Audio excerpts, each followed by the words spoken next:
Praise the lord. యేసుక్రీస్తు నామములో మీ అందరికీ శుభములు తెలియజేస్తూ ఉన్నాం. ప్రతిరోజు ప్రభు సన్నిధి కార్యక్రమానికి ప్రేమపూర్వకంగా ఆహ్వానం తెలియజేస్తూ ఉన్నాం. మరి ఈరోజు మనం ధ్యానించుకోబోయేటువంటి అంశం ఉపవాసం గురించి, ఆ నినివే పట్టణస్థుల యొక్క ఉపవాసం గురించి ధ్యానం చేసుకుంటూ ఉన్నాం. మూలవాక్యం యోవేలు గ్రంథం 1:14 ఉపవాస దినం ప్రతిష్ఠించుడి, వ్రత దినమును ఏర్పరచుడి, యెహోవాను బతిమాలుకొనుటకై పెద్దలను దేశంలోని జనులందరినీ మీ దేవుడైన యెహోవా మందిరంలో సమకూర్చుడి. ప్రార్థన చేసుకుందాం. స్తోత్రం దేవా, సర్వోన్నతుడ, సర్వాధికారి, నీ ఘనమైన అత్యున్నతమైన నామానికి లెక్కలేని స్తుతులు స్తోత్రాలు చెల్లిస్తూ ఉన్నాను.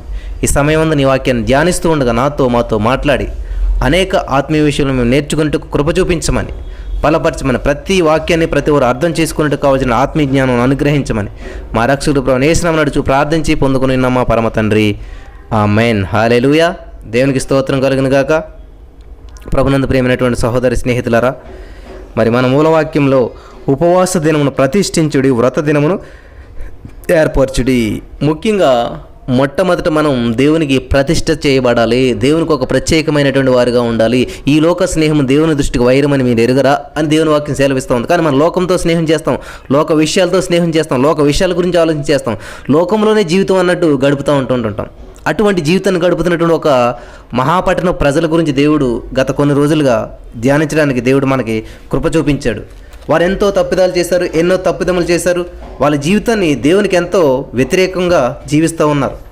ఏది ఏమైనప్పటికీ మరి దేవుడు ఆ పట్టణం నిమిత్తమై వాళ్ళు చేసినటువంటి ఆ దోషము ఏదైతే ఉందో ఆ దేవుని దృష్టికి ఎంతగా ఉందంటే ఘోరంగా ఉందంట, చాలా ఘోరంగా ఉందంట.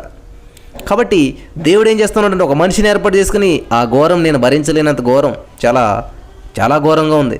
మరి ఆ పట్టణాన్ని నేను నాశనం చేసేస్తాను, ఆ పట్టణాన్ని నేను పాడు చేసేస్తాను, ఆ పట్టణాన్ని నేను నాశనం చేయాలనుకుంటున్నాను అని చెప్పి దుర్గతి కలుగును, ఆ మహాపట్టణానికి దుర్గతి కలుగునని ప్రకటించమని చెప్తా ఉన్నాడు. దేవుడు సువార్త ప్రకటించమని చెప్పాడు కదండి. మార్కు సువార్త 16:15 సర్వలోకమును వెలిగి సర్వ సృష్టికి వెళ్ళి ఏం చేయాలంట? సువార్తను ప్రకటించడి. మరి ఈ నినివే పట్టణస్థుల ప్రజలకి యోనా గారు ప్రకటిస్తున్నది సువార్త, స్వావార్త. ఆలోచించేయండి ప్రియమైనటువంటి సహోదరి స్నేహితులారా, సువార్త, స్వావార్త, అది నిజంగా స్వావార్తే. నువ్వు పోతావంటే ఏంటి, అది సువార్త అవుతుంది. ఎందుకు సువార్త అవుతుంది? అవ్వదు, చావువార్త అవుతుంది.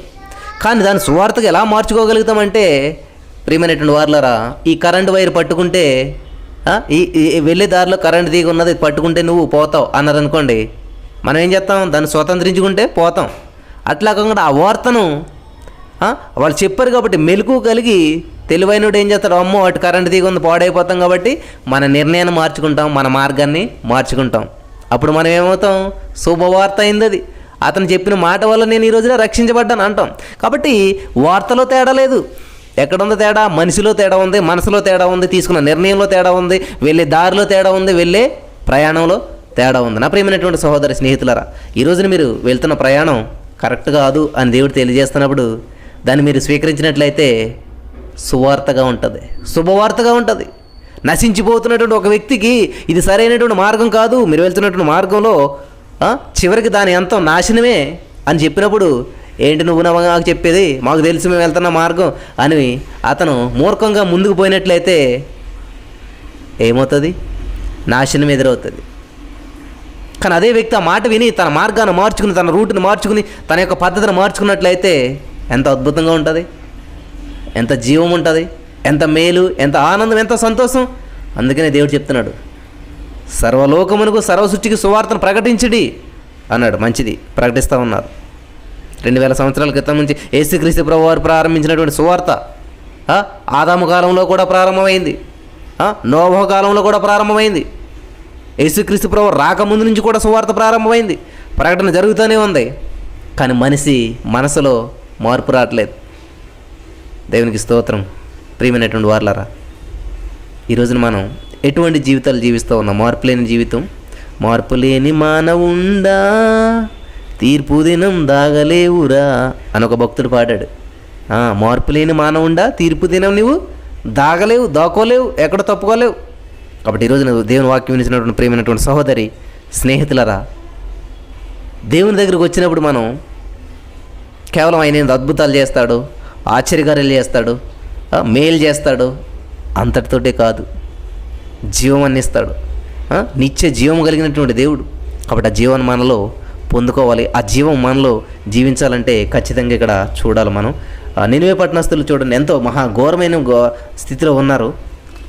మరి వాళ్ళ విషయంలో దేవుడు చేసినటువంటి విధానం ఈరోజు మనం చూడబోతున్నాం. వాళ్ళు ఏం చేశారంటే ఫస్ట్ విశ్వాసం ఉన్నారు, ఉపవాసాన్ని ప్రకటించారు. హల్లెలూయా, దేవునికి స్తోత్రం. హల్లెలూయా. నినివే పట్టణ పోరంతా కూడా ఏం చేశారు? దేవుని యందు విశ్వాసం ఉంచారు, తర్వాత ఉపవాసం ఉంచారు, గోనె బట్ట కట్టుకున్నారు, తగ్గించుకున్నారు, దేవుని సన్నిధిలో ప్రార్థన చేస్తూ ఉన్నారు. వాళ్ళంతా కూడా పెంట మీద ఉన్నారు. ఇప్పుడు మనం గత 3 రోజులుగా ధ్యానిస్తున్నటువంటి విషయం ఆల్రెడీ 20 days అయింది ఈ యొక్క ఉపవాసం గురించి స్టార్ట్ చేసి. ఇది 21 ఒక మెసేజ్, ఇది పార్ట్ 21. కాబట్టి ప్రతి వారు కూడా ఈ మెసేజ్ని చాలా శ్రద్ధగా వినాలి. మరి దేవుడు అవునంటే అవును, కాదంటే కాదు.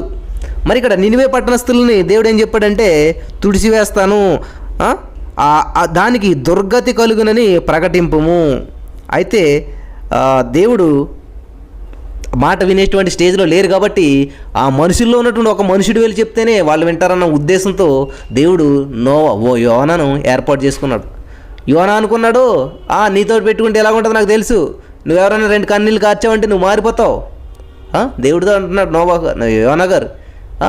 అందుకనే ఆ మూర్ఖమైనటువంటి ప్రజల దగ్గరికి వెళ్ళి నేను చెప్పి మాట్లాడి వాళ్ళ చేతుల్లో నేను చనిపోయే కంటే ఇలా పోవటమే బెటర్ అని చెప్పి ఆయన నిర్ణయం తీసుకున్నాడు. దేవుడు మనస్తత్వాన్ని ఎరిగినటువంటి ఆయన. హల్లెలూయా. ప్రియమైనటువంటి సహోదరి స్నేహితులరా, యోనా ఎంత గొప్ప దైవ సేవకుడు చూసారా?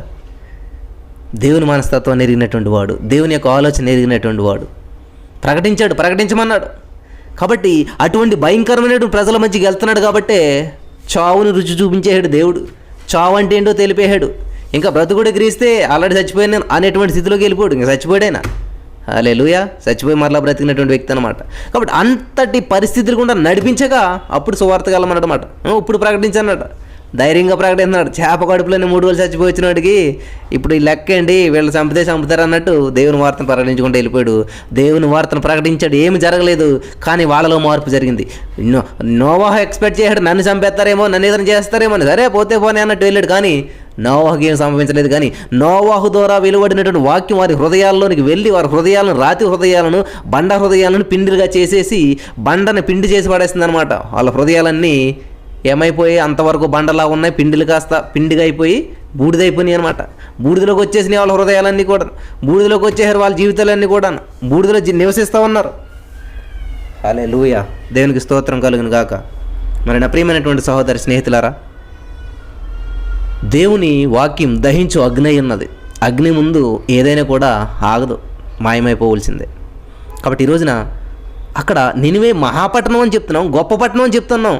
రాజు, గుర్రము, గొర్రె, మేక, పశువులు ప్రతిదీ కూడా ఏం చేస్తున్నాయి? ఈ రోజున గోనె బట్ట కట్టుకున్నాయి, బూడిద జల్లుకున్నాయి, బూడిదలోకి వచ్చాయి, ఆహారం మానేశాయి, నీరు మానేశాయి, సమస్తం ఇంకేమీ లేదు. తల్లి పిల్ల మొత్తం గొడ్డు గోద అంతా కూడా బూడిదలోకి వచ్చేసేసాయి, తగ్గించుకున్నాయి. రాజుగారు చెప్పారు, మోసాలన్నీ మానేసేయాలి, అక్రమాలన్నీ మానేసేయాలి. మీరు ఎవడైనా కానీ అబద్ధం మాట్లాడినా, మోసం మాట్లాడినా, మోహపు చూపు చూసినా, ఏదైనా చూపులో, మాటలో, ప్రవర్తనలో ఆపాద మస్తకం దేవునికే సమర్పించాలి తప్ప ఎక్కడన్నా చిన్న ఫాల్ట్ కానీ చిన్న లోపం కానీ ఉన్నదా దేవుని ఉగ్రత కాదు, అంతకన్నా ముందు మూరే అయిపోతారు అని చెప్పినప్పుడు రాజు మాటను తూచా తప్పకుండా పాటించారు. ఎందుకనంటే రాజు దేవుని సన్నిధిలో మోకరించాడు, రాజు కూడా బూడిదలోకి వచ్చాడు, రాజు కూడా దేవుని మాట వింటా ఉన్నాడు, రాజు కూడా పాటించన్నాడు. నేను మాత్రం బూడిదలో పడుకోను, నేను మాత్రం బూడిదలో మోకరించను, నేను మాత్రం గోని పట్ట కట్టుకోను, కానీ మీరందరూ ప్రార్థించిన మోకరించినట్లేదు. ఆయన ముందు ఆయన మాదిరి చూపిస్తూ ఉన్నాడు. నా ప్రియమైనటువంటి వాళ్ళారా, మనకి లోకంలో సామెత ఉన్నది, తల్లి చేనులో మోస్తే పిల్ల గట్టు మీద మీద అంటారు కదా. కాబట్టి ఇక్కడ రాజు ఏం చేస్తున్నాడు? రాజు ఒక మాదిరించాడు, ప్రజలను కూడా మాదిరి చూపిస్తూ ఉన్నాడు. రాజు అంటే రాజరికంగా కుర్చీల మీద పరిపాలన చేయడం కాదు, రాజు కూడా ఏం చేశాడు? పిల్లలుగా భావించాడు తన యొక్క ప్రజల్ని. వాళ్ళకు వచ్చిన సమస్య నాకు వచ్చింది, వాళ్ళు పోతే నేను పోతాను, వాళ్ళు పోతే రాజ్యం ఏముంది, నేను ఒక్కడి నుండి ఏం చేసుకుంటాను, కాబట్టి సమస్తం పోతాం, కాబట్టి అందరం కలిసి ప్రార్థన చేద్దాం, అందరం కలిసి దేవుని బ్రతిమాలదాం అని అందరిలో ఒక్కడైపోయాడైనా. దేవునికి స్తోత్రం కలుగును గాక. ప్రియమైనటువంటి సహోదరి స్నేహితులారా, ఈ రోజున ఆ రాజు ప్లేస్లో యేసయ్య ఉన్నాడు మనకి. నీకు నాకు వచ్చినటువంటి సమస్య నిమిత్తం, మనందరి నిమిత్తం ఆయన కూడా తన సింహాసనాన్ని విడిచిపెట్టి బూడిదలోకి వచ్చాడు. తన యొక్క సింహాసనాన్ని విడిచిపెట్టి ఆ బూడిదలో మోకరించి ప్రార్థన చేస్తున్నాడు. నీ నానా సమస్యల నిమిత్తం, మరి నీకు నాకున్నటువంటి ఇబ్బందుల నిమిత్తం ఆయన కూడా ప్రార్థన చేస్తూ ఉన్నాడు. ఆయన కూడా దేవుని బ్రతిమాలుతూ ఉన్నాడు. ఆయన కూడా దేవుని ఎదుట మోకరించాడు. దేవునికి స్తోత్రం కలుగును గాక. హల్లెలూయా. అదండి నిజమైనటువంటి క్రిస్మస్ అంటేనే. హల్లెలూయా. దేవునికి స్తోత్రం కదా. ఇక్కడ క్రిస్మస్ కనిపిస్తుందా మీకు? కనిపిస్తుంది నాకైతే. మరి నినివే పట్టణపు రాజు సింహాసనం దిగి బూడిదలోకి రావటం అదండి నిజమైనటువంటి క్రిస్మస్ అనమాట. ఆ నినివే పట్టణపు రాజు ఎవరో కాదు, యేసుక్రీస్తు ప్రభువారికి సాదృశ్యంగా ఉన్నాడనమాట. ఆయన తన సింహాసనాన్ని విడిచిపెట్టి, తన రాజవస్త్రాన్ని విడిచిపెట్టి, తన సమస్తాన్ని విడిచిపెట్టి, తనకున్న అధికారాలు, తనకున్న సమస్తాన్ని విడిచిపెట్టి పక్కన పెట్టి ఎక్కడికి వచ్చాడంట? బూడిదలోనికి వచ్చాడు. దేవునికి స్తోత్రం కలుగును గాక. హల్లెలూయా. ఎవరి కోసం? ఆయనకి ఏమైనా సమస్య? ఎవడేమైనా పర్లేదు, నేను రాజుని, నాకేమవుతుందని ఆయన రాజదర్బార్లో ఉండి ఆజ్ఞ జారీ చేయొచ్చు కదా. మీరంతా ప్రార్థన చేయండి, మీరంతా ఇలా చేయండి, మీరు ఇలా చేస్తే రక్షించబడతారు, మీరందరూ ఇలా చేస్తే దేవుడు మారు మనసు పొందుతాడు, దేవుడు పశ్చాత్తాపడతాడేమో అని ఆయన చెప్పొచ్చు కదా. లేదు, ముందు వాళ్ళందరితో పాటు ఈయన కూడా బూడిదలోకి వచ్చేసాడు. తన రాజరికాన్ని, తన రాజ దుస్తుల్ని. ఇవన్నీ బైబిల్లో ఉన్నాయి, మీరు చదివారు, మనం ఆల్రెడీ చదివాం. వాటన్నిటినీ నేను స్పష్టంగా చెప్తున్నాను, కొత్త విషయాలు ఏమీ తీసుకురావట్లేదు నేను. కాబట్టి ఆ రాజు ఎవరైతే ఉన్నారో ఆయన తనకున్న రాజరికాన్ని విడిచిపెట్టకూడనటువంటి భాగ్యమని తెలిసి కూడా రాజవస్త్రాలను విడిచిపెట్టకూడదు, రాజకుర్చీని విడిచిపెట్టకూడదు, సమస్తాన్ని కూడా ఏం చేశాడంట? పక్కన పెట్టేశాడు. ఆయన తీసిపడేశాడు. అధికారం అంతా తీసిపడి ఒక సాధారణ మనిషి వలె బూడిదలో కూర్చున్నాడు. అర్థమైన వాళ్ళందరూ ఆమెను చెప్దాం. హల్లెలూయా.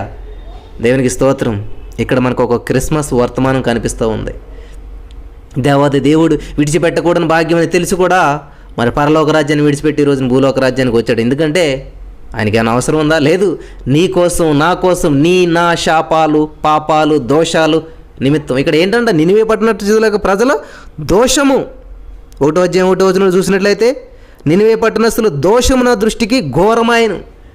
కాబట్టి మనిషి యొక్క పాపం, మనిషి యొక్క దోషం, మనుషులు చేస్తున్నటువంటి ప్రతి విధములైనటువంటి ఈ యొక్క పాపములు, దోషములు దేవుని దృష్టి చాలా ఘోరమైన. వాటి నుంచి విడిపించగలిగినటువంటి మనుషులు ఎవరో లేరు. కాబట్టి ఎవరు రావాలంట? ఒక పరిశుద్ధుడైనటువంటి వ్యక్తి రావాల్సి వచ్చింది. ఆయన యేసుక్రీస్తు ప్రభువారు ఈ లోకంలోనికి గొర్రెపిల్లగా వచ్చి ఉన్నాడు, తన ప్రాణాన్ని పెట్టాడు. కాబట్టి నినివే పట్టణపు రాజు కూడా ఏం చేస్తూ ఉన్నాడు? తన ప్రాణాన్ని పెడతా ఉన్నాడు. తనకున్న సమస్తాన్ని పక్కన పెట్టాడు, తనకున్న అధికారాన్ని పక్కన పెట్టాడు, తనకున్న ప్రతిదాన్ని తీసివేసేసాడు. కానీ ఒకటి గమనించారు మీరు? బూడిదలో కూర్చుని కూడా ఆయన మాట్లాడుతుంటే అందరూ వింటూ ఉన్నారు. అలాగే యేసుక్రీస్తు ప్రభువారు భూలోక రాజ్యంలో ఒక మానవ రూపంలో వచ్చినా కూడా దెయ్యములు ఆయన మాట వింటూ ఉన్నాయి. ఆయన మాట విని స్వస్థతలు జరుగుతూ ఉన్నాయి, అద్భుతాలు జరుగుతూ ఉన్నాయి, మహోత్తర కార్యాలు జరుగుతూ ఉన్నాయి. సముద్రం ఆయన మాట వింటూ ఉంది, గాలి ఆయన మాట వింటుంది. కానీ మనిషి రూపంలో ఉన్నాడు. ఆయన తగ్గించుకున్నాడు. దేవదేవుడు భూలోకంలోకి వచ్చాడు. సమస్తాన్ని కూడా విడిచిపెట్టి వచ్చినప్పటికీ ఆయనకున్న అధికారం పోయిందా? పోలేదు. ఆయన ఏదన్నా చేయగలుగుతాడు. హల్లెలూయా. హల్లెలూయా. వండర్ఫుల్ కదండి. కాబట్టి నినివే పట్టణపు రాజు ఎలాగైతే ఆ బూడిదలో కూర్చుని గోని పట్టుకట్టుకుని ఉన్నప్పటికీ ప్రజలంతా గౌరవిస్తూ ఉన్నారు. ఆయన చెప్పిన మాటకు లోబడుతూనే ఉన్నారు అందరూ. యేసుక్రీస్తు ప్రభువారు కూడా పరలోక రాజ్యాన్ని విడిచిపెట్టి భూలోక రాజ్యానికి వచ్చినప్పుడు ఆయనకి దెయ్యాలు లోబడ్డాయి, అద్భుతాలు జరిగాయి, చచ్చిపోయిన వాళ్ళు కూడా లేచారు. ఆయన మానవ రూపం ధరించాడు, మానవునిగా జన్మించాడు. హల్లెలూయా. ఒక మనిషిగా తోటి మనిషి ఏడుస్తుంటే ఆయన కూడా ఏడ్చాడు. తోటి మనిషి బాధపడుతుంటే ఆయన కూడా బాధపడ్డాడు. శ్రమలో నేను అతనికి తోడే అంటున్నాడు. కాబట్టి మన శ్రమల్లో, బాధల్లో తోడైనటువంటి దేవుడు. కాబట్టి ఈ రాజుగారు కూడా ఏం చేస్తూ ఉన్నాడు? ప్రజలతో పాటు తోడుగా ఉన్నాడు, ప్రజలతో పాటు బూడిదలో ఉన్నాడు, ప్రజలతో పాటు ప్రార్థన చేస్తున్నాడు, ప్రజలతో పాటు మోకరించాడు, ప్రజలతో పాటు పశ్చాత్తాపడుతున్నాడు, ప్రజలతో పాటు సమస్తం చేస్తూ ఉన్నాడు. దేవునికి స్తోత్రం. హల్లెలూయా. కాబట్టి ఆ రాజుగారు చెప్తూ ఉన్నాడు ప్రజలందరికీ. అపోస్తలుడైన పౌలు గారు తిమోతికి చెప్తూ ఈ మాటను గుర్తు చేస్తూ ఉన్నాడు. నీ యవ్వనం బట్టి ఎవడను నిన్ను తృణీకరింపనీయకుము, నీ మాటలోను, ప్రవర్తనలోను, ప్రేమలోను, విశ్వాసంలోను, పవిత్రలోను విశ్వాసులకు మాదిరిగా ఉండుము అని ఆ పౌలు గారు చెప్పినటువంటి మాటని ఇక్కడ మనం చూస్తూ ఉన్నాం. వీళ్ళు కూడా అందరూ కూడా మీ గొర్రెలు, గొడ్డు, మేక ప్రతిదాన్ని కూడా మీరు తీసివేసేసేయండి, దేన్ని కూడా మేతమేయకూడదు, వాటర్ తాగకూడదు, ప్రతి వాళ్ళు కూడా ఫాస్టింగ్ ఉండాలి, ఖచ్చితంగా ఉండాలి అని చెప్పి ఒక ప్రకటన చేసుకున్నారు. ప్రియమైనటువంటి వారలారా, నువ్వు నేను తీసుకున్నటువంటి నిర్ణయం దేవుని ఆలోచన మార్చగలుగుతుందా? నువ్వు నేను తీసుకున్నటువంటి నిర్ణయం దేవుని ఆలోచన మార్చగలుగుతుందా? చాలామంది అనుకుంటారు దేవుడు మూర్ఖుడు, దేవుడు తీసుకున్నటువంటి నిర్ణయాన్ని మనం మార్చలేము అనుకుంటూ ఉంటారు. ఇక్కడ దేవుడు నిర్ణయం మార్చుకున్నాడు అంటారా? చూద్దాం. మనం 10వ వచనం చూసినట్లయితే, ఈ నినివే వారు తమ చెడు నడతలను మానుకొనగా వారు చేయుచున్న క్రియలను దేవుడు చూసి పశ్చాత్తాప్తుడై వారికి చేయుదునని తాను మాట ఇచ్చిన కీడు చేయక మానెను. హల్లెలూయా, దేవునికి స్తోత్రం. దయచేసి గమనించాలి ప్రతి వారు కూడాను. చాలా అద్భుతమైనటువంటి వర్తమానం ఈరోజు. ఈ నినివే వారు తమ చెడు నడతలను చూసుకొనగా వారు చేయుచున్న క్రియలను దేవుడు చూసి పశ్చాత్తాప్తుడై వారికి చేయుదునని తాను మాట ఇచ్చినటువంటి కీడు చేయక మానెను. హల్లెలూయా. ఇక్కడ అసలు దేవుడు ఏం చెప్పాడు? 1వ అధ్యాయం 1వ వచనం చూసినట్లయితేని, 2వ వచనంలో చూసినట్లయితేని యోనాకు ప్రత్యక్షం ఇలా సెలవిచ్చును, నినివే పట్టణస్థుల దోషము నా దృష్టికి ఘోరమాయను గనుక నీవు లేచి నినివే మహాపట్టణమునకు పోయి దానికి దుర్గతి కలుగునని ప్రకటింపుము. హల్లెలూయా, దేవునికి స్తోత్రం. ఏంటంటే దోషం బాగా ఘోరమైపోయిందంటండి, ఎక్కువైపోయిందంట. మరి దేవుడు ఏం చెప్పాడు? నేను దోషాన్ని క్షమించను, దోషులను క్షమిస్తాను, పాపాన్ని క్షమించను, పాపులను క్షమిస్తాను అన్నటువంటిది అనమాట దేవుని ఉద్దేశం. కాబట్టి దేవుడు నిన్ను నన్ను ప్రేమిస్తున్నాడు, ఒక పాపవైనా దోషివైనా ఎవరైనా. కానీ నీలో నాలో ఉన్నటువంటి పాపాన్ని కానీ దోషాన్ని మాత్రం ఏమాత్రం దేవుడు క్షమించడు, ఎంకరేజ్ చేయడు. నువ్వెన్ని తప్పులు చేసినా దేవుడు నిన్ను క్షమిస్తాడు, కానీ తప్పును మాత్రం క్షమించడు, తప్పును తీసివేస్తాడు దేవుడు. దయచేసి గమనించాలి, అర్థం చేసుకోవాలి అందరూ కూడా. మనం చేసిన ప్రతి పాపాన్ని మన నుంచి తుడిసివేస్తాడు దేవుడు, కానీ పాపాన్ని మాత్రం సహించేటువంటి దేవుడు కాదు. పాపం చేసేట వల్ల మనం పాపులు అయ్యాం కాబట్టి మనల్ని ప్రేమిస్తాడు దేవుడు, కానీ మనకున్నటువంటి ఆ బురదనంతా కూడా తన సిలువు రక్తం చేత కడిగేస్తాడు. ఇక్కడ చాలామందికి ఉన్నటువంటి ఆలోచన ఏంటంటే, నినివే పట్టణస్థులను దేవుడు ఏం చేయకుండా క్షమించేశాడు, వదిలేశాడు అనుకుంటూ ఉంటారు. దేవుడు ఆలోచన తీసుకున్నప్పుడు అది నెరవేరుతుందా లేదా? దేవుడు ఏం చెప్పాడు? నేను వాళ్ళ యొక్క దోషము నా దృష్టికి బహుఘోరమైనటువంటి నా దృష్టికి ఘోరమాయను గనుక దానికి ఏం కలుగుతుంది? దుర్గతి, చెడ్డగతి అని చెప్పాడు. ఇక్కడ మార్కు సువార్త 16వ అధ్యాయం, మార్కు సువార్త 16వ అధ్యాయం 15వ వచనంలో సర్వ సృష్టికి సువార్త ప్రకటించమన్నట్లు ఆ సర్వ మహాపట్టణానికి యోనా గారు వెళ్ళి ఏం చేశాడు? సువార్త ప్రకటించాడు. ప్రకటించిన తరువాత ఏం చేశారు? నమ్మారు. ఒక్కరా ఇద్దరా? లేదు, మొత్తం రాజుతో సహా పట్టణం అంతా కూడా నమ్మారు. నమ్మి ఏం చేశారు? వాళ్ళు విశ్వాసం ఉంచారు. ఎవరి మీద? దేవునికి స్తోత్రం. మార్కు 16:16లో ఉన్నటువంటి వచనాన్ని మీరు అంతా గుర్తుపెట్టుకోవాలి. నమ్మి బాప్తిసం పొందినటువంటి వాడు రక్షించబడును. బాప్తిసం అంటే ఏంటంటే, మనం ఆల్రెడీ చెప్పాను నేను, నీటిలో ఎప్పుడైతే మునుగుతున్నామో మనం మన యొక్క సమాధి చేయబడుతున్నాం, నూతన వ్యక్తిగా జన్మిస్తూ ఉన్నాం. అంటే అక్కడ రెండో జన్మ వస్తుందన్నమాట. నీటిలో మునిగినప్పుడు ఆ వ్యక్తి చనిపోతున్నాడు అంటే నిజంగా చనిపోయే వ్యక్తి లేదు, ఎలా మునిగినాడు అలా పైకి వస్తున్నట్టున్నాడు కానీ మనకు చూడటానికి. కానీ అక్కడ చాలా ఒక రహస్యం అనేటువంటి జరుగుతుంది. ఎప్పుడైతే నీటిలో ముచ్చివేయబడుతున్నావో, మునుగుతున్నావో, సమాధి చేయబడుతున్నావు అనమాట. పాత వ్యక్తి, పాత స్వభావాలు, పాత ఆలోచనలు అన్నీ కూడా సమాధి చేయబడుతున్నాయి. నువ్వు ఎప్పుడైతే నీటిలోంచి పైకి వస్తూ ఉన్నావో నూతనమైనటువంటి వ్యక్తిగా నువ్వు పైకి వస్తూ ఉన్నావు. మరి కొరింథీ పత్రికలు ఇవన్నీ ఉంటాయి అన్నమాట. బాప్తిసం గురించినటువంటి విషయాలు మీరు అన్నీ గుర్తుపెట్టుకుంటే మంచిది. దయచేసి గమనించండి. ఇక్కడ చూడండి, చాలా అద్భుతమైనటువంటి విషయాలు మనం చూస్తూ ఉన్నాం. ఎప్పుడైతే ఆ వ్యక్తి నీటిలో మునుగుతూ ఉన్నాడో, ముంచుట అనగేంటంటే సమాధి చేయబడతాం అనమాట. ఆ వ్యక్తి ఏం చేయబడుతున్నాడంటే ముంచుతున్నప్పుడు సమాధి చేయబడుతున్నాడు, భూస్థాపితం అయిపోతూ ఉన్నాడు. తన యొక్క ఆలోచనలు, తన యొక్క తలంపులు, తనకున్న సమస్తాన్ని ఆ నీటిలో, ఆ భూమిలో ఆ సమాధి చేయబడుతున్నాయి అనమాట. కప్పెట్టేస్తున్నాడు అనమాట. మొత్తం టోటల్ ఇంకా లేదు. అలాగే వీళ్ళు ఏం చేస్తున్నారు? విశ్వాసం ఉంచారు. ఏమని విశ్వాసం? ఆయన మనల్ని క్షమిస్తాడు. ఎప్పుడు? మార్కు 16:16లో ఉంది, నమ్మి బాప్తిసం పొందినవాడు రక్షించబడును, నమ్మని వారికి శిక్ష విధించబడును. కాబట్టి వీళ్ళు ఏం చేశారు? నమ్మరు. ఎవరిని? దేవుణ్ణి. ఏమని నమ్మరు? ఆయన మనల్ని క్షమిస్తాడు, మన దోషములు మనం ఒప్పుకునే, మన పాపములు మనం ఒప్పుకునే ఆయన మనల్ని క్షమిస్తాడు. నిజమే, మనం చేస్తున్న చాలా దోషమే, చాలా శాపం, చాలా భయంకరమైన జీవితంలో మనం ఉన్నాం. కాబట్టి మనం నమ్ముదాం, మనం ఒప్పుకుందాం, మనం విడిచిపెడదాం అని చెప్పి ఒక నిర్ణయానికి వచ్చారు. కాబట్టి ఈ రోజున గమనించవలసింది ఏంటంటే, నినివే పట్టణస్థులను దేవుడు ఏం చేస్తానన్నాడు? వాళ్ళలో ఉన్నటువంటి దోషాన్ని, వాళ్ళలో ఉన్నటువంటి దాన్ని కూడా చంపేస్తున్నాడు. అంటే దేవుడు చెప్పిన మాట నెరవేరిందా లేదా? దేవుడు నినివే పట్టణస్థులందరినీ కూడా, ఇక్కడ చూడండి 1వ వచనంలో, దుర్గతి కలుగును, ఘోరమాయను, దోషము. కాబట్టి నినివే పట్టణస్థుల్లో ఉన్నటువంటి ఆ యొక్క దోషం ఎక్కువైపోవటం వల్ల దేవుడు ఏం చేస్తానని చెప్పాడు, దాన్ని మొత్తం నేను ఇక్కడ యోనా గారు ఏం ప్రకటిస్తున్నారంట, యెహోవా సెలవిచ్చిన ఆజ్ఞ ప్రకారము నినివే పట్టణమునకు పోయిను. నినివే పట్టణము ప్రయాణమంత ఒక దినముల 3 దినముల ప్రయాణమంత పరిమాణం గల పట్టణము. యోనా సంచరించుచు ఇక 40 దినములకు నినివే పట్టణపు వారు దేవుని యందు విశ్వాసం ఉంచి చూడండి ఇక్కడ మనకి చదువుకుందాం. 3వ అధ్యాయం 3వ వచనం. కాబట్టి యోనా లేచి యెహోవా సెలవిచ్చిన ఆజ్ఞ ప్రకారం నినివే పట్టణమునకు పోయిన. నినివే పట్టణము దేవుని దృష్టికి గొప్పదై 3 దినముల ప్రయాణమంత పరిమాణము గల పట్టణం. యోనా పట్టణంలో 1 దిన ప్రయాణమంత దూరం సంచరించుచు ఇక 40 దినములకు నినివే పట్టణం నాశనమగునని ప్రకటన చేశాడు. దేవునికి స్తోత్రం. ప్రేమైనటువంటి వాళ్ళు, అర్థమవుతున్న వాళ్ళందరూ ఆమెను చెప్పండి. నాశనం అవుతుందని చెప్పి ప్రకటన చేశాడు. ఎవరు? యోనా గారు. ఎవరు చెప్పారన్నమాట? యోనా గారు చెప్తున్నారా? లేదు, దేవుడు చెప్పాడు. కాబట్టి ఏమవుతుంది? ఆ పట్టణం నాశనం అయిపోతుంది. నాశనం అంటే దేవుడు చెప్పాడంటే అవుతుందా లేదా? దయచేసి ప్రతి వారు గమనించాలి. ఇక్కడ నాశనం అవుతుందంటే అవుతుంది ఖచ్చితంగా. ఇక్కడ దేవుడు చెప్తా ఉన్నాడు నాశనం అయిపోతుంది ఈ పట్టణం అని చెప్పాడు. ఎప్పుడైతే ఆ మాట చెప్పాడో వెంటనే వాళ్ళు ఏం చేశారంటే విశ్వాసం ఉంచారు. ఏమని? నాశనం అయిపోతుందనా?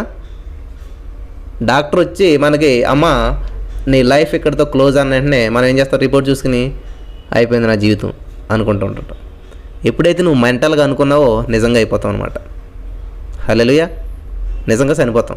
కాబట్టి డాక్టర్ ఇచ్చినటువంటి రిపోర్ట్ని మనం రిపోర్ట్గా నమ్మినట్లయితే మన జీవితం కొలాప్స్ అయిపోతుంది అనమాట.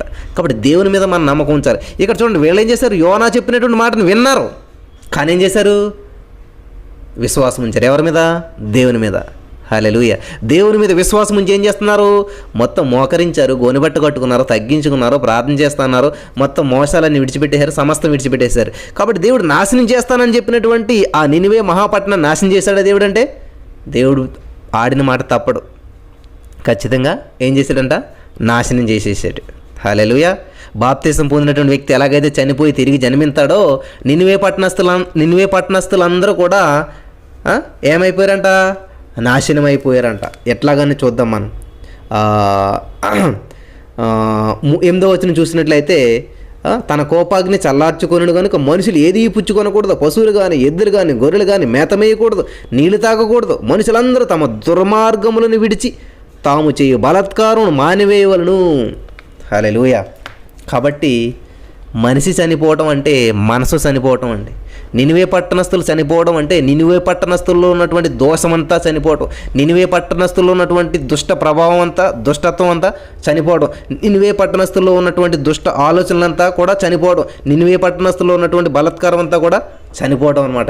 ఎప్పుడైతే యోనా గారు సువార్త ప్రకటించారో వాళ్ళు నమ్మారు, విశ్వాసం ఉంచారు, వాళ్ళలో ఉన్నటువంటి దుష్టత్వాన్నంతా చంపి సమాధి చేశారు, వాళ్ళలో ఉన్నటువంటి బలాత్కారాన్ని అంతా కూడా చంపి సమాధి చేశారు, వాళ్ళలో ఉన్నటువంటి వ్యతిరేకత అంతా కూడా చంపి సమాధి చేసేశారు. ఇప్పుడు వాళ్ళంతా కూడా నూతన సృష్టి. ఇప్పుడు వాళ్ళంతా కూడా యేసుక్రీస్తునందు ఉన్నారు. కాబట్టి ఎవడైనా క్రీస్తునందు ఉన్నవాడు నూతన సృష్టి. అంటే పాత నినివే పట్టణం అంతా కూడా సమాధి చేయబడింది. పాత నినివే పట్టణపు మనసులన్నీ కూడా సమాధి చేయబడినాయి. మానసికంగా వాళ్ళంతా కూడా చనిపోయారు. మానసికంగా అంతా కూడా వాళ్ళు ఒక పెంటగా ఎంచబడ్డారనమాట. మానసికంగా వాళ్ళంతా కూడా వాళ్ళకున్న సమస్తాన్ని కూడా ఒక పెంటగా ఎంచుకున్నారు. వాళ్ళకున్న గర్వాన్ని తీసివేసేశారు. వాళ్ళకున్నటువంటి బలాత్కారపు ఆలోచనలు, దుష్ట ప్రభావాన్ని, దోషాన్ని, ప్రతిదాన్ని కూడా సమాధి చేసేసేసారు. సమస్తాన్ని విడిచిపెట్టేసేసారు. సమస్తం కూడా దాన్ని సమాధి చేశారనమాట. కాబట్టి వాళ్ళు ఏంటంట, ఎలాగైతే మనం బాప్తిసం పొందుతామో, నీటిలోకి మునుగుతామో, అలాగే తిరిగి పైకి లేస్తామో, వీళ్ళంతా బూడిదలోకి వెళ్ళిపోయారు అనమాట. అంతా కూడా బూడిదలోకి వెళ్ళిపోయారు. బూడిదలో ఉన్నారు. ఇప్పుడు అన్నీ సమాధి చేశారు. బూడిదలో ఉన్నారు. ఇప్పుడు అంటే ఏంటి? సమాధి అయిపోయింది అన్నమాట. నినివే పట్టణం అంతా కూడా సమాధి అయిపోయింది. నినివే పట్టణపు మనుషుల మనసులన్నీ కూడా సమాధి చేయబడింది. నినివే పట్టణపు మనుషుల గర్వం అంతా కూడా సమాధి చేయబడింది. నినివే పట్టణపు మనుషుల్లో ఉన్నటువంటి ప్రతి దుష్ట స్వభావం అంతా కూడా సమాధి చేయబడింది. హల్లెలూయా, దేవునికి స్తోత్రం. కాబట్టి దేవుడిచ్చిన మాట తప్పాడా? లేదు. నేను నాశనం చేస్తానన్నాడు, నాశనం చేశాడు. ఏంటది?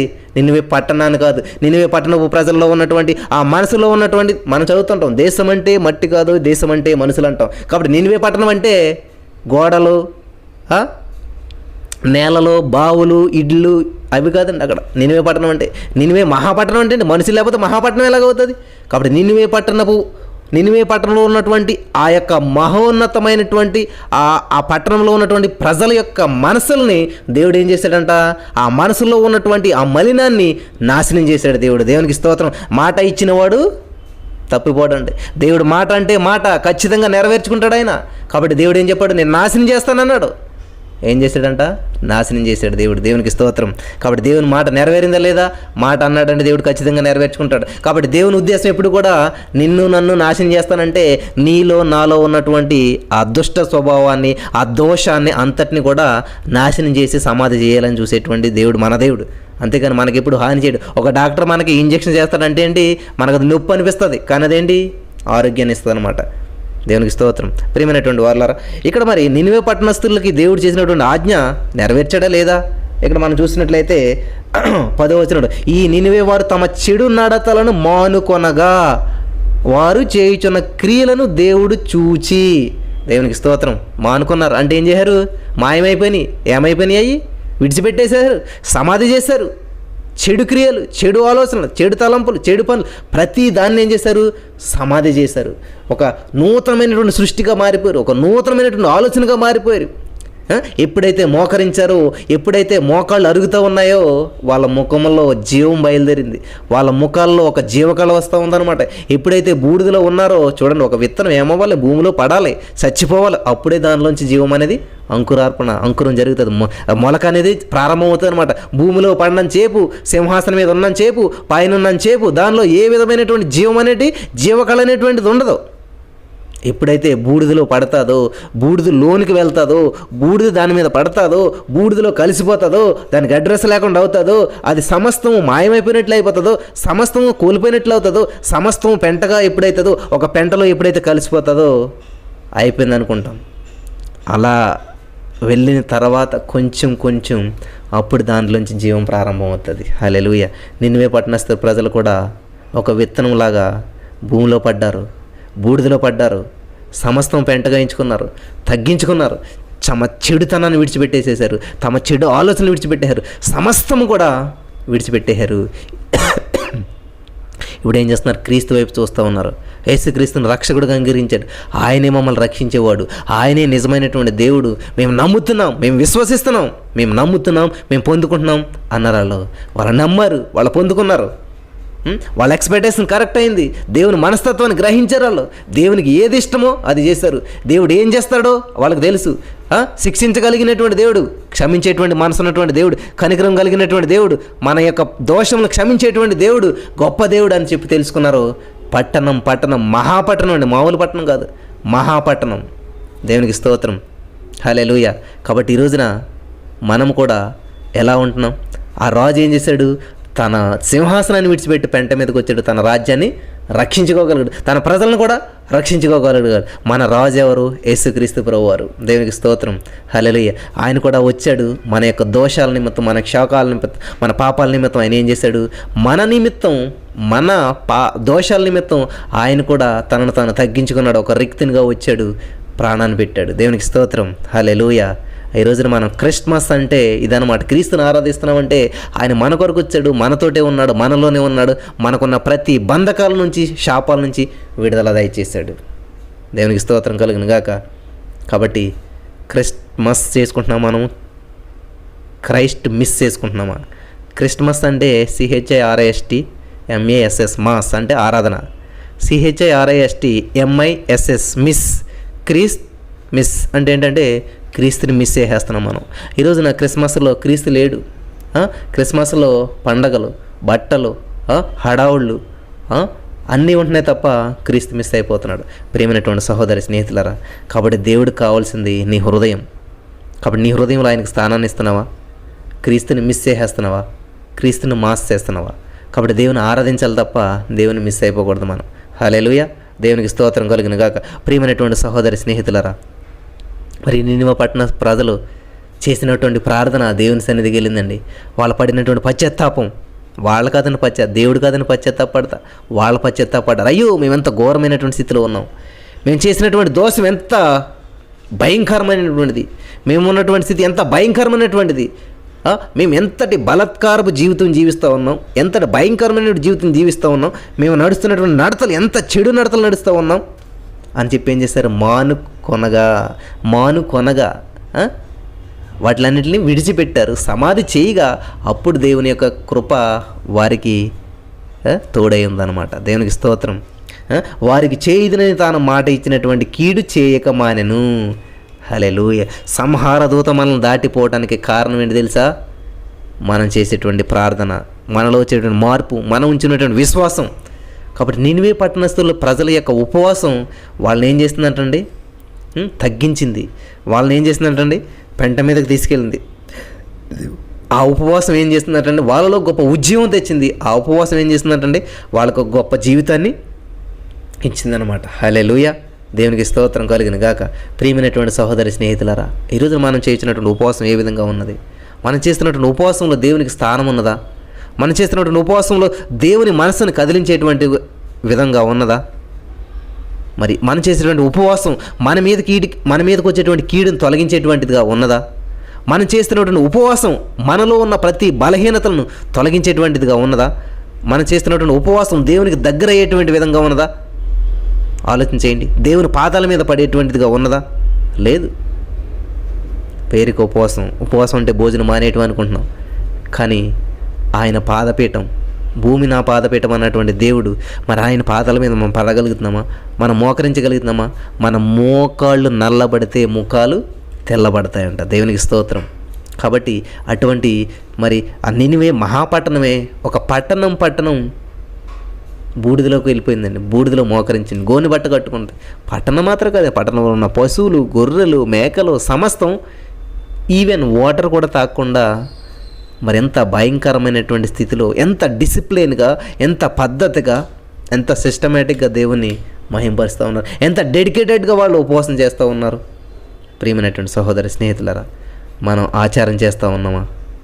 ఆధ్యాత్మికమైనటువంటి ఒక పురుకొల్పు, ఆధ్యాత్మికమైనటువంటి మెలకుతో చేస్తూ ఉన్నామా, లేకపోతే ఆచారంతో చేస్తూ ఉన్నామా? అన్నీ కూడా ఈరోజు మనం చేస్తే ప్రతి కార్యాలు ఎట్లా ఉంటున్నాయంటే ఆచారం అందరూ చేస్తున్నారు కాబట్టి నేను చేయాలి, అంతా కూడా ఆచారంతో వెళ్ళిపోతుంది తప్ప ఆచరణ లేనటువంటి ఆత్మీయత లేనటువంటి ఆచరణ అది అంతా కూడా వ్యర్థమే. దయచేసి గమనించండి. కాబట్టి నినివే పట్టణస్థుల యొక్క స్థితిని దేవుడు మార్చాడు. నినివే పట్టణస్థుల్లో ఉన్నటువంటి ఆ దేన్నైతే చంపాలనుకున్నాడు దేవుడు చంపేశాడు. దేవుడికి నినివే పట్టణస్థుల మీద ఏం కోపం లేదండి. దేవుడికి నినివే పట్టణస్థులు క్రియల మీద కోపం ఉన్నది. నినివే పట్టణస్థులు చేస్తున్నటువంటి భయంకరమైనటువంటి ఆ చెడు తలంపుల మీద, చెడు ఆలోచనల మీద, చెడు పనుల మీద దేవునికి మరి కోపం ఉన్న తప్ప నినివే పట్టణస్థులు అంటే దేవుడు కోపం. ఎందుకంటే తన స్వరూపమందు వాళ్ళని చేసుకున్నాడు దేవుడు. కాబట్టి తన పోలికలో ఉన్నటువంటి వారి మీద ఆయన కోపం ఎందుకు ఉంటుంది? కానీ తన పోలికలో ఉండి తన మనస్సు కలిగి వాళ్ళు జీవించట్లేదు, తనకు వ్యతిరేకమైనటువంటి ఆలోచనలతో, తనకు వ్యతిరేకమైనటువంటి మనసుతో వారు జీవిస్తున్నారు కాబట్టి చాలా బాధపడుతూ ఉన్నాడండి. దేవునికి స్తోత్రం. హల్లెలూయా. నా ప్రియమైనటువంటి సహోదరి స్నేహితులరా, ఈరోజున మీరే మంచి వెల్ ఎడ్యుకేటెడ్ ఫ్యామిలీలో పుట్టి మరి మీ తల్లిదండ్రులు మంచి ఉద్యోగం చేస్తున్నప్పుడు, మీరు సరైనటువంటి చదువుకోవట్లేనప్పుడు మీ తల్లిదండ్రులు చాలా దుఃఖిస్తూ ఉంటుంటారు, చాలా బాధపడుతూ ఉంటారు. కారణం ఏంటంటే మీ మీద ప్రేమ లేక కాదు, మీరు చదువు సరిగా లేకపోవడం వల్ల, మీరు చదువుకుంటున్నటువంటి చదువు సరిగా లేకపోవడం వల్ల, మీ ప్రవర్తన విధానం సరిగా లేకపోవడం వల్ల, వాళ్ళకి తగినటువంటి రీతిలో, వాళ్ళు అనుకున్నటువంటి రీతిలో మీరు లేరు కాబట్టి, మీ మనస్తత్వం సరిగా లేదు కాబట్టి దాన్ని బట్టి బాధపడతారు. అలాగే దేవుడు కూడా మనల్ని బట్టి ఎందుకని బాధపడతాడంటే మన యొక్క ఆలోచన విధానం, మన ప్రవర్తన విధానం ప్రభుకు అనుగుణంగా లేనప్పుడు మన ప్రవర్తన బట్టి ఆయన చింతిస్తూ ఉంటాడు తప్ప మన మీద ఆయనకి ఏ విధమైనటువంటి కోపము, శాపము, దోషము అటువంటి ఏమీ మనసులో పెట్టుకోడు ఆయన.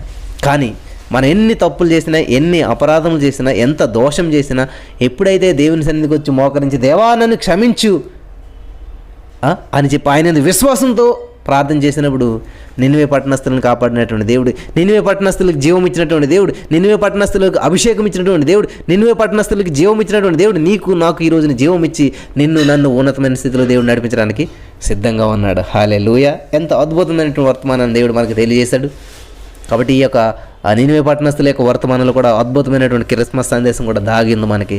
ఆ నినివే పట్టణం ఆ రాజుని మనం చాలా అప్రిషియేట్ చేయాలి. ఆ రాజుని నిజంగా మనం మరి ఆ రాజు దగ్గరికి యోనా గారు కూడా వెళ్ళి చెప్పలేదు, రాజుకి చెప్పలేదు, రాజును కూడా పట్టించుకోలేదు యోనా గారు. మొత్తం ఊరంతా చెప్పాడు.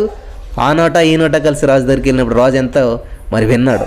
ఈ రోజున ఏ మనిషి కూడా ప్రార్థన చేయలేదు, దేవా మేము పాపులము మమ్మల్ని రక్షించని. కానీ తానే దేవుడే తండ్రి కుడిపార్శ్వం ముందు కూర్చున్నటువంటి ఆయన, యేసుక్రీస్తు ప్రభువు వారి తండ్రి రొమ్మున అనుకున్నటువంటి ఆయన ఆ పరలోక రాజ్యాన్ని విడిచిపెట్టకూడనటువంటి భాగ్యం తెలుసు. అది విడిచిపెట్టకూడదు. అక్కడ ఎంతో శాంతి, సమాధానం, సంతోషం, ఆనందం, నిత్యము దూతల చేత కొనియాడబడుతున్నాడు, పరిశుద్ధుడు పరిశుద్ధుడు. అటువంటి భాగ్యాన్ని, అటువంటి సింహాసనాన్ని, అటువంటి అధికారాన్ని, అటువంటి దాన్ని విడిచిపెట్టి ఆయన ఒక మనిషిగా భూలోక రాజ్యానికి వచ్చాడు. అద్భుతమైనటువంటి క్రిస్మస్ సందేశం అన్నమాట. హల్లెలూయా. ఆయన వచ్చాడు, సమస్తం కూడా సెట్ చేసి వెళ్ళిపోయాడు.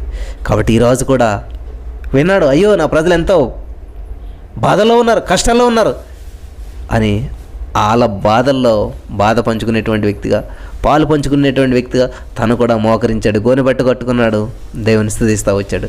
అందరూ కలిసి దేవుని స్తుతించారు. దేవుని మనసును మరి మార్చారని వీళ్ళు అనుకుంటున్నారు. కానీ దేవుని అసలు ఉద్దేశం ఏంటంటే, దేవునికి తెలుసు వీళ్ళు ఏం చేస్తే వీళ్ళు మారుతారో, ఏం చేస్తే వీళ్ళ యొక్క హృదయాలు మరి దేవుని వైపు తిప్పబడతాయో. ఆదాము టైంలో చేసినటువంటి మిస్టేక్ వీళ్ళు చేయకూడదు అనుకున్నారు. నోవాహు టైంలో చేసినటువంటి మిస్టేక్ వీళ్ళు చేయకూడదు అనుకున్నారు. ఆ నోవాహు టైంలో మరి దేవుడు ఇచ్చినటువంటి అవకాశాన్ని వాళ్ళు వినియోగించుకోలేదు. ఓడలోకి రావడానికి అందరికీ అవకాశం ఉంది, కానీ 8 మాత్రమే 8 మంది మాత్రమే ఓడలోకి ప్రవేశించారు, రక్షించబడ్డారు. అలాగే ఇక్కడ నినివే పట్టణస్తుల ప్రజలందరికీ కూడా దేవుడు అవకాశం ఇస్తూ ఉన్నాడు. కానీ ఇక్కడ ఒక్కరు కూడా మిగలకుండా అందరూ మారు మనసు పొందారు, రక్షించబడ్డారు. ఎంత అమూల్యమైనటువంటి విషయాలు దేవుడు మనకు తెలియజేశాడు. అందరూ మారు మనసు పొందారు, అంతటను అందరూ మారు మనసు పొందవలను అన్నది దేవుని యొక్క ఉద్దేశం నెరవేరింది ఇక్కడ. కాబట్టి దేవుడు నినివే పట్టణాన్ని నాశనం చేస్తానన్నాడు, నాశనం చేశాడు. పట్టణం అంటే గోడలు నాశనం చేయటం కాదు, ఇళ్లను భవనాలతో ధ్వంసం చేయటం కాదు. మనిషి మనసులో ఉన్నటువంటి హృదయం అన్నిటికంటే ఘోరమైనది, అన్నిటికంటే మోసకరమైనది, బహుఘోరమైన వ్యాధి కలిగి దాన్ని గ్రహింపగలిగిన వాడెవడను లేడంట. కాబట్టి దాన్ని గ్రహించినటువంటి దేవాది దేవుడు అక్కడ చేశాడండి ట్రీట్మెంట్, అక్కడ చేశాడండి. అక్కడ ఉన్నటువంటి ఆ దుష్ట స్వభావాన్ని, చెడు స్వభావాన్ని నాశనం చేశాడు దేవుడు. ప్రతి మనిషి హృదయంలో ఉన్నటువంటి దుష్టత్వాన్ని, బలాత్కారాన్ని, చెడు నడతల్ని అన్నిటిని దేవుడు ఏం చేశాడంట, నాశనం చేశాడు. హల్లెలూయా. నాశనం చేశాడు. కాబట్టి వాళ్ళంతా కూడా దేవుని యందు విశ్వాసం ఉంచారు, దేవుని దగ్గరికి వచ్చారు, దేవుని నమ్మారు, దేవుని యొక్క శక్తిని పొందుకోగలిగారు. కాబట్టి వాళ్ళంతా కూడా క్రీస్తునందు ఉన్నారు. కాబట్టి వాళ్ళంతా కూడా నూతన సృష్టి అయిపోయారు. పాత స్వభావాన్ని విడిచిపెట్టేసేసారు, పాత ఆలోచనలు విడిచిపెట్టేశారు, పాత పరిస్థితులు అన్నిటిని కూడా మరి సమాధి చేశారు. హల్లెలూయా. దేవునికి స్తోత్రం. కాబట్టి ఇప్పుడున్నటువంటి నినివే పట్టణ ప్రజలు పాత నినివే పట్టణ ప్రజలకి చాలా తేడా ఉంది. మునుపటి నినివే పట్టణ ప్రజలు బలాత్కారంతో, దుష్ట స్వభావంతో వారు దేవుని దృష్టికి అంతా కూడా చెడు నడతలు నడుస్తూ, చెడు మాటలు, చెడు తలంపులు, అంతా చెడుదే, అంతా సమాధి అయిపోయింది. ఏమైపోయిందంటండి, అవన్నీ కూడా మానుకున్నారు, మలినం చేసి పడేశారు, వాటన్నిటిని కూడా మాయం చేశారు, మట్టిలో కలిపేసేశారు, సమాధి చేశారు. కాబట్టి హల్లెలూయా. అపోస్తుల కార్యములు 17:30 ఉన్నది చూడండి. ఆ అజ్ఞాన కాలములను దేవుడు చూడనట్టుగా ఉండని ఇప్పుడైతే అంతటను అందరను మారు మనసు పొందవలనని మనుషులకు ఆజ్ఞాపిస్తూ ఉన్నాడు. దేవునికి స్తోత్రం. దేవుని ఉద్దేశం అదండి, అంతటను అందరూ మారు మనసు పొందాలి. హల్లెలూయా.